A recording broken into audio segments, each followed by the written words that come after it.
Hi అండి, నమస్తే. ఈరోజు నవరాత్రుల్లో 9వ రోజు దుర్గాదేవి అమ్మవారు కదా. ఈరోజు నేను నైవేద్యం కదంబం చేసుకుంటున్నానండి. నేను చేసే విధానాన్ని చూపిస్తున్నాను. కొద్దిగా ఫాస్ట్గా అయ్యేటట్టు చేసుకుంటున్నాను. అదే కదంబానికి కావలసినవి గుమ్మడికాయ, సొరకాయ, ఎర్రదుంపలు, టమాటా, దోసకాయ, వంకాయ, ములంకాడ. నా దగ్గర ఉన్న కొద్దిగా వెజిటబుల్స్ అన్నీ వేసుకుంటున్నాను. అలాగే కొద్దిగా చింతపండు రసం తీసి వేసుకుంటానండి. నేను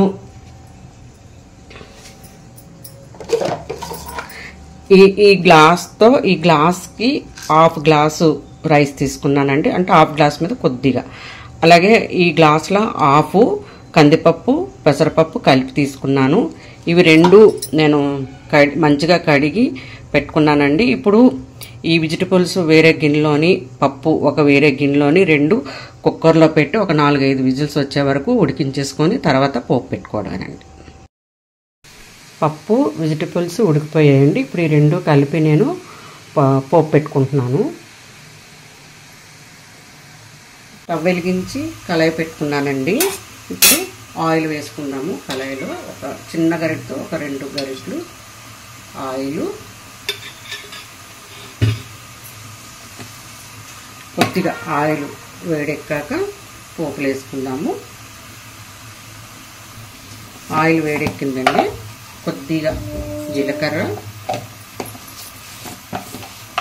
కొద్దిగా ఆవాలు, ఈ రెండు కొద్దిగా వేడెక్కాక కొద్దిగా పోపు గింజలు, ఒక 3 పచ్చిమిరపకాయలు,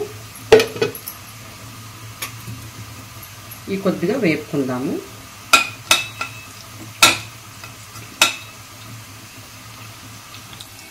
పోపు వేగిందండి. ఇప్పుడు కొద్దిగా కరివేపాకు వేసుకుందాము. వేగిన తర్వాత వెజిటబుల్స్ అన్నీ వేసుకుంటున్నామండి.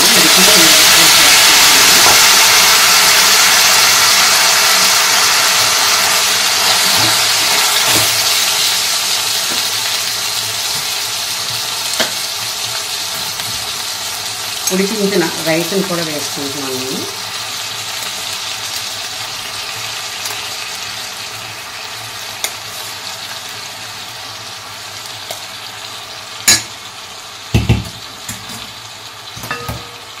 ఈ రెండు మంచిగా కలుపుకొని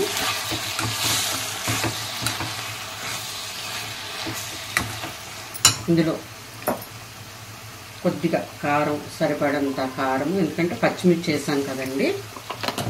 అలాగే సరిపడంత కొద్దిగా ఉప్పు,